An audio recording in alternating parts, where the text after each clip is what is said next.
Olá, querido, querida, muito bom dia, a paz do nosso Senhor e Salvador Jesus Cristo, amém? Aqui é Sônia Fiuza, dentro do nosso projeto de estímulo à leitura da Palavra de Deus, quando nós então cutucamos a nossa bênção e o milagre do nosso Deus, que somente Ele pode nos proporcionar, amém? Quando nós permitimos a Deus nos ver buscando a Ele, né? Hebreus 11 diz isso, que é necessário que todo aquele que se aproxima do Senhor saiba que Ele existe e que Ele se torna galardoador daqueles que o buscam. E o galardoar de Deus são os milagres e a bênção dele, né? Pela alegria de ver seus filhos, aqueles que desejam serem seus filhos, se aproximando. É muito bonito isso. A gente vê assim muito quando vai, por exemplo, a um orfanato, as crianças ali carentes, e elas se apegam às pessoas que chegam, né? É aquele mesmo desejo, aquela mesma carência que nós precisamos demonstrar com respeito a Deus, desejosos de ter Deus como nosso Pai para cuidar de nós, amém? Esse projeto visa isso, projetar para as pessoas esse desejo de ter o reconhecimento, de demonstrar o seu reconhecimento de que Deus existe para ela e de que Deus deve existir para todo mundo, porque tem gente que não gosta de jeito algum que a outra pessoa se volte para Jesus, e aí critica, joga pedras, reclama, não é? Mas nós aqui estamos com o papel de fazer com que todos, independentemente das posturas que tenham, estejam debaixo da potente mão do Altíssimo, do Senhor, nosso Deus, o Criador dos céus e da terra, aquele que quer ser o nosso Pai, que quer cuidar de nós como o Pai cuida do seu Filho, provisionando tudo quanto o Filho necessita ter para estar bem. Amém? Hoje nós estamos no capítulo 4 da carta do apóstolo Paulo aos Filipenses, já finalizando essa carta que é muito linda, né? Eu considero assim das mais bonitas. Óbvio que eu gosto de todas as cartas escritas pelo apóstolo Paulo, e mais do que isso, eu gosto de toda a Bíblia, de Gênesis a Apocalipse. Sabe, querido, querida, quando eu me converti a Jesus, o Senhor Deus me falou para que eu lesse Gênesis. E então eu fui ler Gênesis.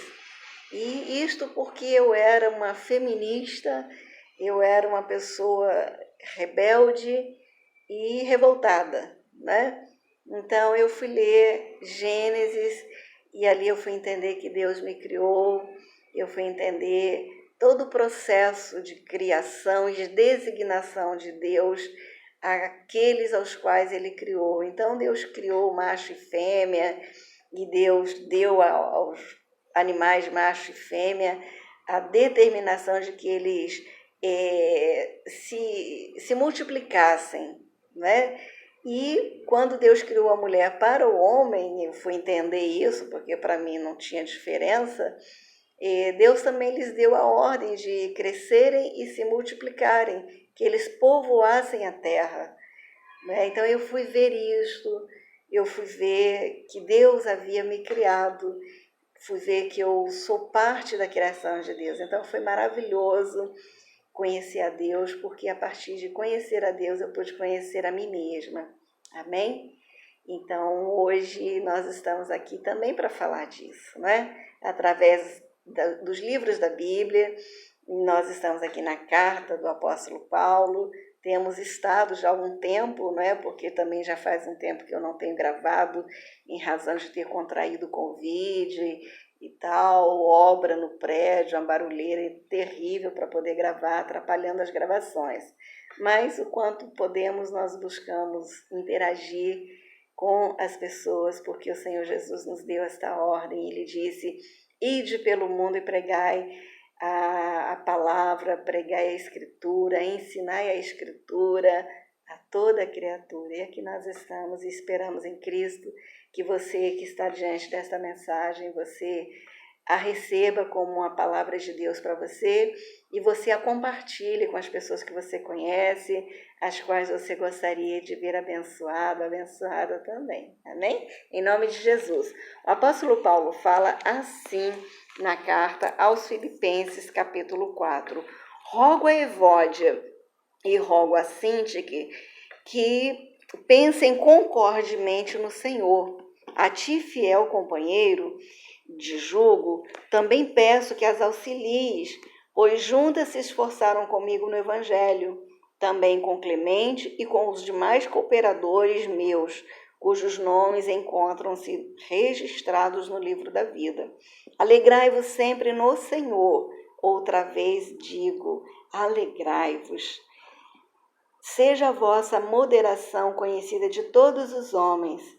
Perto está o Senhor. Não andeis ansiosos de coisa alguma. Em tudo, porém, sejam conhecidas diante de Deus as vossas petições pela oração e pela súplica com ações de graças. E a paz de Deus, que excede todo entendimento, guardará o vosso coração e a vossa mente em Cristo Jesus. Finalmente, irmãos, tudo que é verdadeiro, tudo que é respeitável, tudo que é justo, tudo que é puro, tudo que é amável, tudo que é de boa fama, se existe verdade, virtude, e se algum louvor existe, seja isso que ocupe o vosso pensamento. O que também aprendeste e recebeste e ouvistes e vistes em mim, isso praticai, e o Deus da paz será convosco. Alegrei-me sobremaneira no Senhor, porque agora, uma vez mais, renovastes a meu favor o vosso cuidado, o qual também já tinhais antes, mas vos faltava a oportunidade. Digo isto não por causa da pobreza, porque aprendi a viver contente em toda e qualquer situação. Tanto sei estar humilhado, como também ser honrado. De tudo e em todas as circunstâncias já tenho experiência, tanto de fartura como de fome, assim de abundância como de escassez. Tudo posso naquele que me fortalece. Todavia fizestes bem associando-vos na minha tribulação. E sabeis também vós, ó Filipenses, que no início do Evangelho, quando parti da Macedônia, nenhuma igreja se associou comigo no tocante a dar e receber, senão unicamente vós outros. Porque até para Tessalônica mandastes não apenas uma vez, mas duas, o bastante para as minhas necessidades. Não que eu procure o donativo, mas o que realmente me interessa é o fruto que aumente o vosso crédito. Recebi tudo e tenho abundância.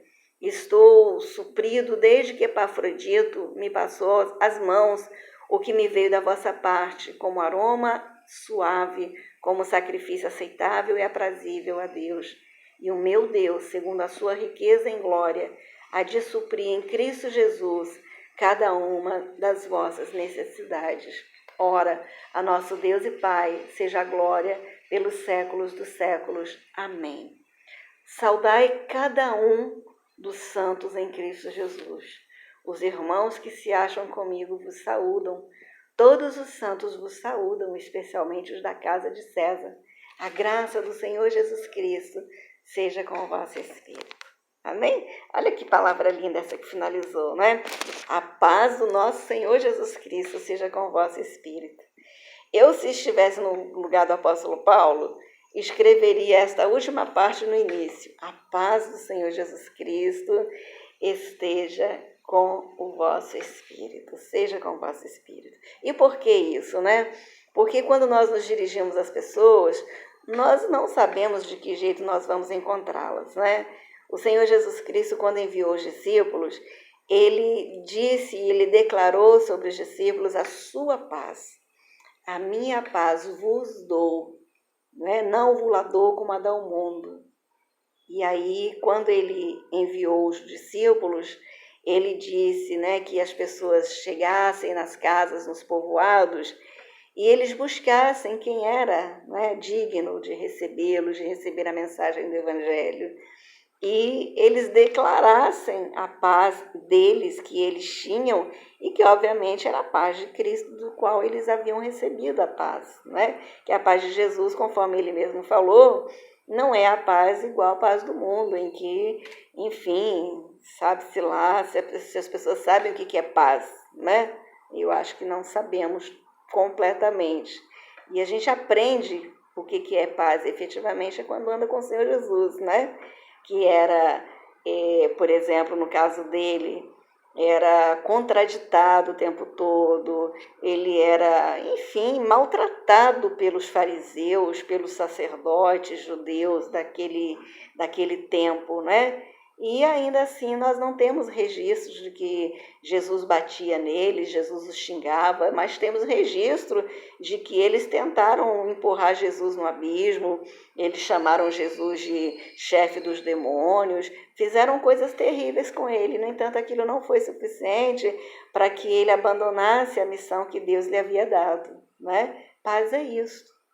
Ele foi para a cruz do Calvário e ele foi xingado, lançavam pedras sobre ele, cuspiram no seu rosto, blasfemaram contra o Espírito de Deus que estava sobre ele, né? Duvidaram dele até dizer chega, inclusive quando ele estava já na cruz e haviam duas cruzes ao lado dele, uma à direita e outra à esquerda, e pelo menos um deles, né, um dos condenados, ali blasfemando, se és o Filho de Deus, desce daqui, tira nós também.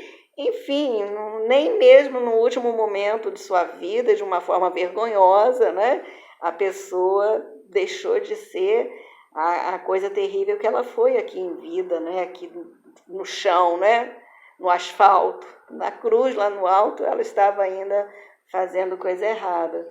Então, ainda assim, Jesus não perdeu a sua paz, né?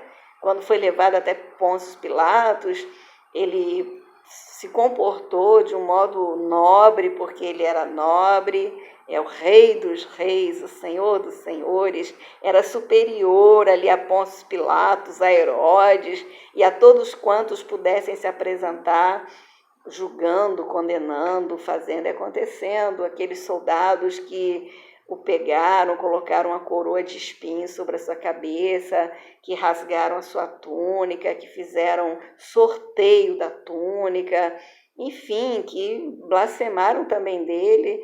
O tempo todo o Senhor Jesus em paz. A Bíblia diz que não se achou dolo nas suas bocas, né, nas suas palavras, ele não xingou ninguém, não maltratou ninguém.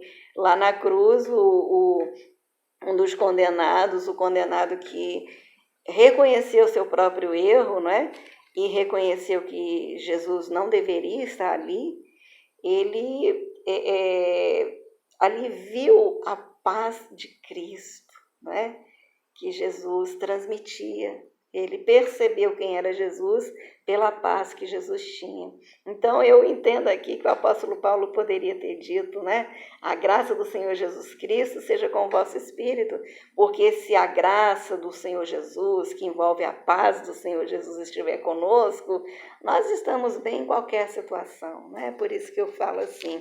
Mas essa carta do apóstolo Paulo, nesse capítulo 4, traz para nós muitas informações que nós podemos aplicar no nosso dia a dia, que nunca vamos nos arrepender de fazer assim, né? O apóstolo Paulo fala, né? Por exemplo, na saudação, meus irmãos amados e muito saudosos, minha alegria e coroa. Sim, amados, permanecei deste modo firmes no Senhor. Quer dizer, o apóstolo Paulo era um homem que não perdia a oportunidade de falar de Jesus, não perdia a oportunidade de fortalecer as pessoas, de ajudar as pessoas, não é? De orientar as pessoas no melhor caminho. Eu acho isso lindo nele, né? E é isso que nós precisamos ser. Essa disposição nós devemos ter. E no capítulo 4, a partir do versículo 2, ele fala uma palavra que eu acho muito interessante, que é: rogo a Evódia e rogo também a Sintique que pensem concordemente no Senhor. Ele estava se dirigindo a duas missionárias, duas mulheres que faziam a obra, que deviam estar com problemas de relacionamento. E ele, admoestando essas senhoras, essas moças, ele disse: rogo-vos que pensem concordemente no Senhor. Não pensem concordemente com os filósofos, com a filosofia. Não pensem concordemente com o mundo que jaz no maligno, que vai sempre colocar as pessoas no caminho contrário ao Senhor Jesus. Nunca vai levar as pessoas para Cristo, nunca vai dizer que Cristo é o caminho, a verdade e a vida. Nunca vão dizer que esse caminho do maligno, né, do mundo, o caminho do mundo, nunca vai dizer que você precisa de salvação, que você precisa ser liberto das drogas, da prostituição, dos vícios, da violência, da agressividade, da loucura, da insanidade mental, psicológica, das enfermidades, da fome, da miséria, das falências, das corrupções, das fraquezas mentais, psicológicas e de personalidade.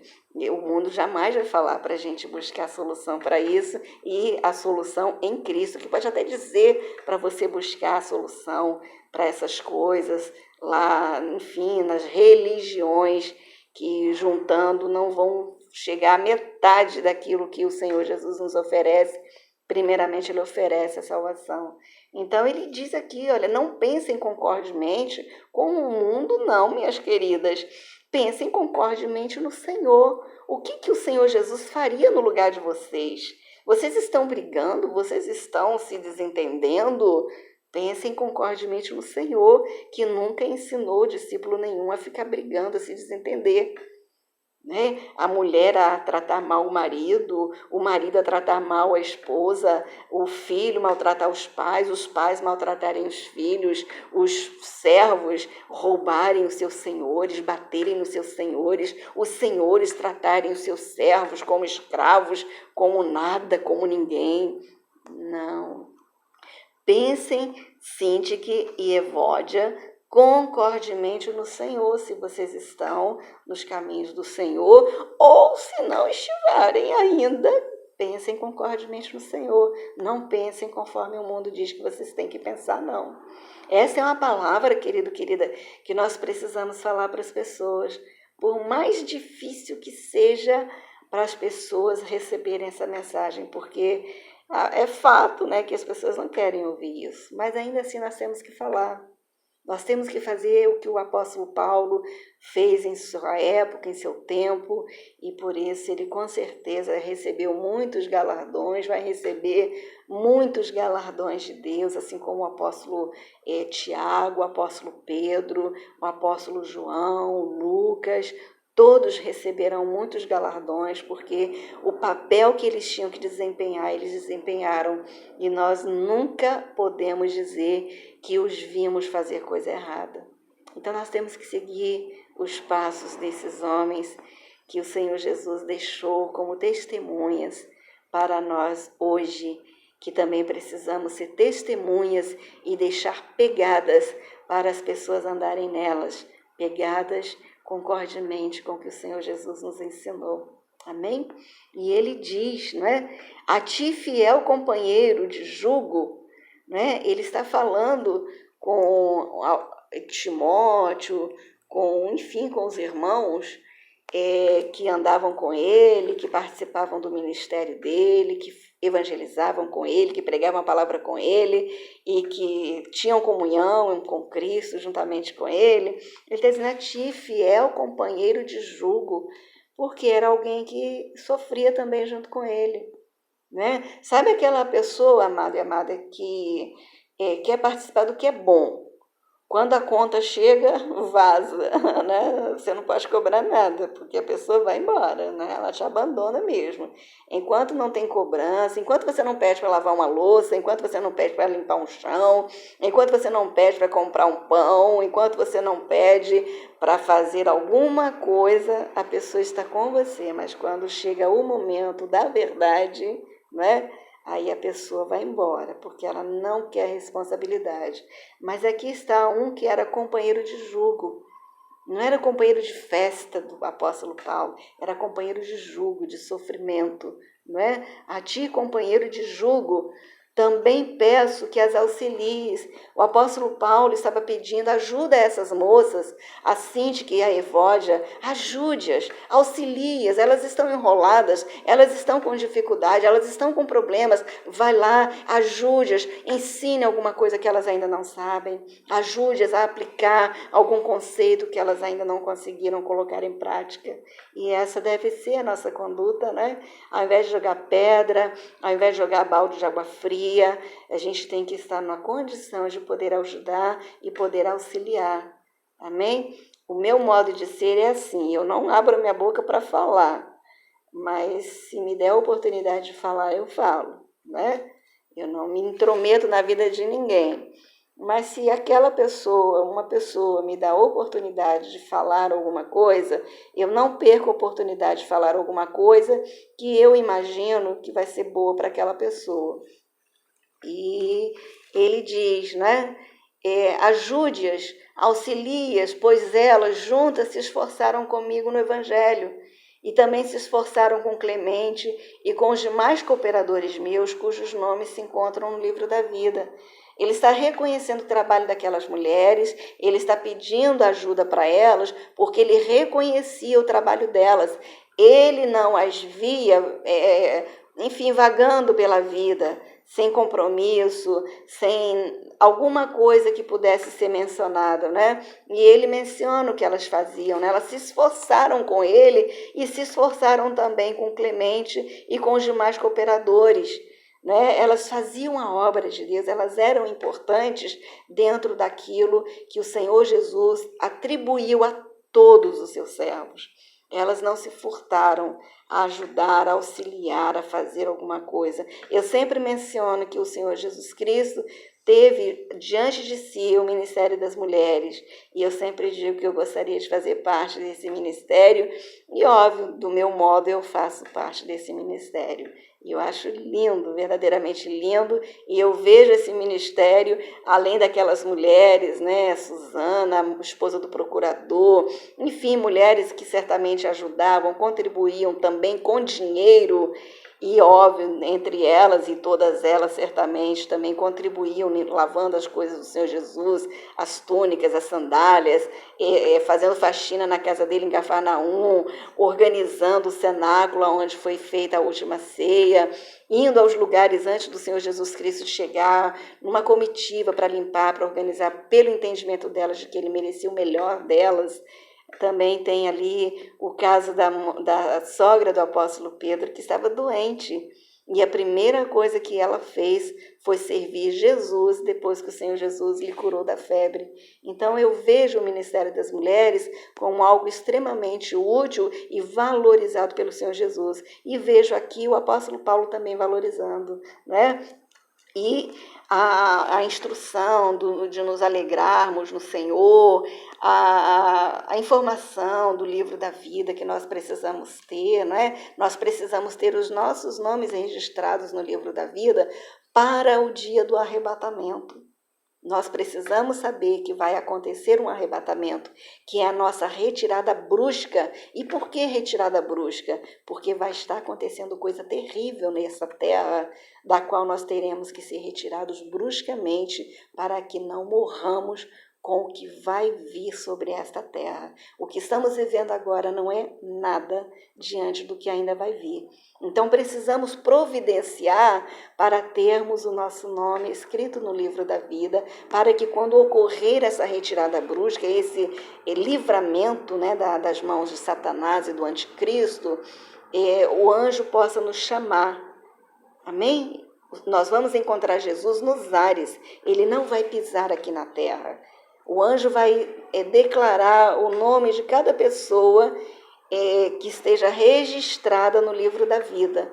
E aí essa pessoa registrada vai ser retirada bruscamente e vai encontrar-se com Jesus nos ares. Quem vai nos tirar bruscamente não vai ser Jesus, serão os anjos. Amém? Nos 4 cantos da terra. As pessoas serão retiradas bruscamente e se encontrarão e se reunirão com Jesus nos ares. A outra vez que o Senhor Jesus vai pisar aqui nessa terra será durante o seu tribunal, aonde todos serão julgados. Amém? É onde o ímpio e o anticristo serão julgados. E o Senhor vai nos proporcionar uma nova terra, um novo céu. Aí, dessa vez, com o seu reino implantado, e não mais estaremos sujeitos a Satanás. Até isso acontecer, nós estaremos sujeitos, sim. E quem não estiver com o nome escrito no livro da vida, infelizmente vai passar pelo pior, que é estar nas mãos de um homem terrível que vai estar sendo totalmente guiado pelo diabo. Todos os seus pensamentos e sentimentos e ações orientados pelo inferno. E nós precisamos escapar disto. Amém? E ele fala do alegrarmos-nos sempre no Senhor, ou seja, sermos felizes com as informações do Senhor Jesus, com a perspectiva dele voltar, orarmos, falarmos com ele, louvá-lo, né? Estarmos na igreja, sermos fiéis a Deus, leais a Cristo, não negarmos a Cristo. Ele fala, né, sobre a nossa moderação, que precisa ser vista pelas pessoas. Né? O mundo carece de pessoas moderadas. Quanto nós vemos, não é mesmo? Nas novelas, nos filmes, nas peças de teatro, nas músicas, nos lugares, nos eventos, coisas terríveis que de moderadas não tem nada, não é? Aí a gente vê ali, tristemente, as pessoas entregues às sugestões de Satanás, de que se levantem contra Deus, de que blasfemem, de que pratiquem coisas que não correspondem à santidade, à pureza, não é? Coisas das quais, na verdade, tem-se que sentir vergonha, não é? E nós só conseguimos chegar a esse estágio quando conhecemos a Jesus. Por isso nós temos que pregar a palavra de Deus, não para julgar essas pessoas e seus atos, mas para que elas tenham a oportunidade de receber o espelho de Deus, que é Jesus, e ali elas verem as suas más obras, as obras infrutíferas das trevas que compõem a sua vida, e elas precisando largar isso, sair correndo dessa perspectiva e abraçarem o seu Salvador, que é o Senhor Jesus Cristo. Amém? E aí nós vamos estar diante de um apóstolo que está falando que o Senhor está perto, não é? Por isso nós temos que ser moderados, e a nossa moderação tem que ser conhecida de todos. Todos têm que olhar para nós e ver Jesus, todos têm que olhar para nós e ver pessoas com capacidade para aconselhar, para abençoar, para ajudar, para orientar, para instruir, porque são pessoas pacíficas, são pessoas abençoadas e abençoadoras, são pessoas guiadas pelo Espírito Santo de Deus. E ele vai falando que não andemos ansiosos. O mundo em que estamos nos projeta para a ansiedade, para a preocupação exacerbada, para achar que o mundo vai acabar se não fizermos alguma coisa errada. Tem uma novela passando agora na Rede Globo que mostra uma personagem cuja filha está com câncer. Ao invés, óbvio que o mundo jamais vai dizer isso para as pessoas, não é? Mas vamos imaginar no nosso dia a dia algo semelhante. A pessoa está ali sendo orientada, sendo instruída, ao invés de buscar a Deus para ser curada do câncer, que câncer tem cura, toda e qualquer enfermidade tem cura. Se nós buscarmos a Deus, nós seremos curados, porque nós somos maiores do que as enfermidades quando temos o Senhor nas nossas vidas. Maior é o que está em nós do que o que está no mundo, e o mundo jaz no maligno. As coisas todas ruins que vemos são influenciadas e ditadas e determinadas e criadas, inventadas por Ele. Amém? O Senhor Jesus falou, tem de bom ânimo, porque eu venci o mundo. Assim é que nós temos que pensar. Então, ali está uma pessoa com uma filha com câncer, que ao invés de buscar a Deus, a pessoa determina-se a ter relações sexuais com um homem para ter um filho e, por causa daquele filho, tentar uma solução com a sua medula para que aquela filha talvez seja curada. Poxa, bastava ir à igreja, né? Bastava ir à igreja, pedir um pastor, um irmão ou irmã para fazer uma oração. Bastava pensar, lembrar, aceitar e reconhecer que há um Deus que é maior do que toda e qualquer obra de Satanás, né? Bastava reconhecer que Satanás existe, que tem gente dizendo que Satanás não existe, mas ele existe sim, né? Tanto que a Bíblia fala dele, de Gênesis a Apocalipse. Jesus falou dele, Jesus o combateu, então ele existe sim, né? Então, ali esse personagem faz isso. E o interessante é que a moça tinha um relacionamento com outro homem e que lhe pediu em casamento e ela rejeitou o pedido de casamento para ter uma relação sexual com uma outra pessoa que aparentemente seria pai da menina, né? E então, tudo errado, gente, quanta confusão, né? É como quando hoje a gente vê um homem querendo ser mulher, uma mulher querendo ser homem, e tantos procedimentos que o inimigo vai fazendo a pessoa colocar em prática, gastando dinheiro, gastando tempo, perdendo dinheiro, quando bastava uma oração, bastava aceitar os desígnios de Deus, porque quando nós lemos na Bíblia, nós vemos que Deus criou macho e fêmea, e Deus disse, não é bom que o homem viva só, far-lhe-ei uma varoa. Lá não está escrito, não é bom que o homem viva só, far-lhe-ei um varão. Não, far-lhe-ei uma varoa, os dois serão uma só carne, não é? Então, ao invés da gente ficar contra Deus, a gente aceitar o que Deus determinou, que é muito bonito, né? Na nossa relação com os nossos pais, nós vemos isso. Então, por que não somos amáveis com Deus, né? Nós precisamos ser amáveis com Deus e permitir que Ele seja o nosso Pai. E o apóstolo Paulo vai falando, né? Para não andarmos ansiosos de coisa alguma, mas em tudo que Deus conheça as nossas petições, ou seja, que nós estejamos em oração e estejamos também agradecidos, orando, suplicando, né? Agradecendo a Deus. Você já agradeceu a Deus, querido, querida, pela sua vida? Você já agradeceu a Deus pelo seu emprego, pelo pão de cada dia? Você já agradeceu pelos seus familiares, pelo seu esposo, pela sua esposa, pelos seus filhos, pelos seus pais, seus avós? Você já agradeceu pelo seu emprego, pelo